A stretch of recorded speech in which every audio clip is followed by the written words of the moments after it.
Thanks, Chair. Minister, I presume you're aware of a major investigation which was published yesterday on the intensive farming lobby, which it says is, quote, preventing Ireland from addressing its poor air and water quality and meeting its climate targets.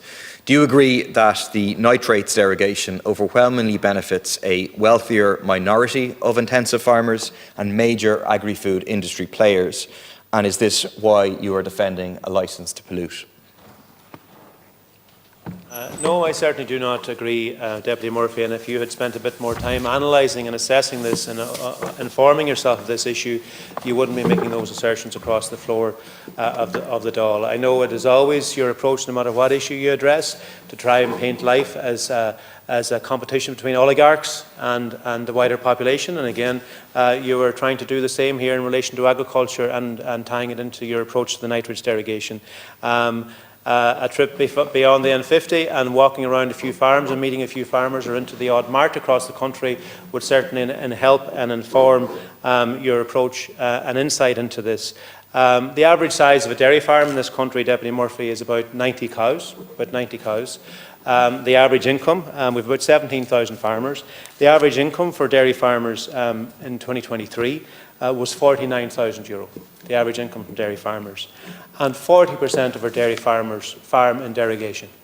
And if you were to take yourself to Cavan Monaghan, for example, you'd find many farmers in derogation there, but with smaller farm sizes, 50, 60, 70 cows, whereby if we didn't and weren't able to maintain our derogation, many of them would become unviable, not able to make a full-time family income from that, and indeed the outcome of what you want, which is the removal of our derogation, would inevitably be consolidation and larger farms. Which of course might feed into your narrative and allow you to, in future years, if you're still here, to stand up and rail against larger farms. But that is what your policy and approach of actually trying to do away with the derogation would actually achieve. So it is important. There's a scientific and good valid reasons as to why we have the derogation, because we can grow more crops, grow more grass in this country and utilise more nutrients over the course of the year to grow those plants than in some other countries across Europe, which are much more arid in nature and don't have the same growing capacity.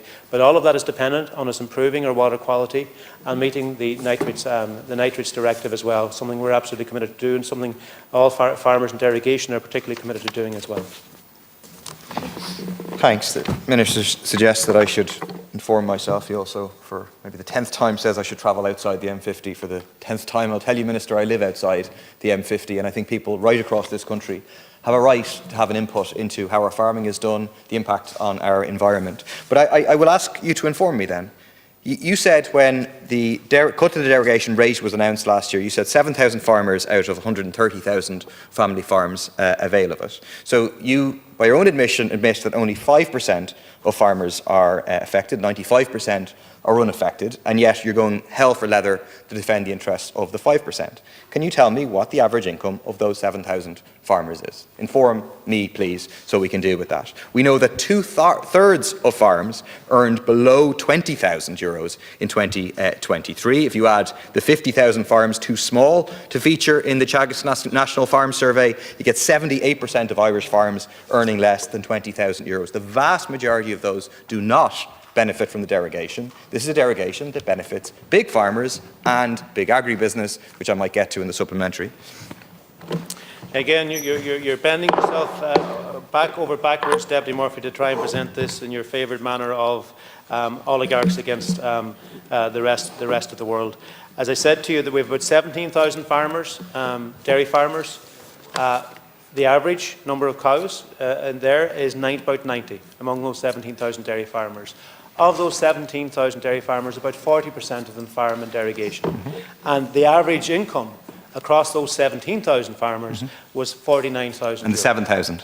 49, across those 17,000. Yes, but tell me about the 7,000. I would expect it would be the same, Deputy Murphy, very close to it. The average cow size is 90 cows. So, it's really important that those farmers, particularly those whose viability capacity to continue into the future depend on it, that we maintain that derogation. As I say, that's something that we are very confident we can do in terms of looking to improve our water quality and support those farmers. And then in relation to any removal of the derogation, and not only would it impact the viability of so many of our family farms, Deputy Murphy, but it also would significantly impact all of our sectors, because of course it would lead to increased competition for land and have challenges right across the farming sector then as well too.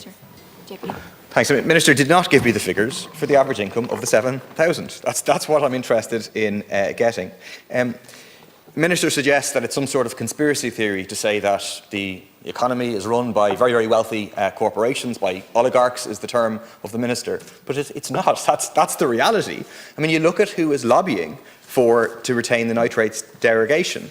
Glanbia made €117 million in profit last year, actively lobbying for that. The CEO of Dairygold said after he met with the Taoiseach in May that 60% of its supplier farms are under derogation, and that it was, quote, important that we work hand in hand with the government. The dairy processors, the big agri-food companies are the others, apart from the big farmers, who benefit from the derogation because they've invested massively in dairy expansion off the back of it and are making record profits. The rest of us are paying the price for that in terms of the poor quality of half our water bodies being either poor or having moderate status. You admit the vast majority of farmers in this country do not benefit from this derogation. You're engaged in this campaign at the expense of our environment for a tiny, tiny minority.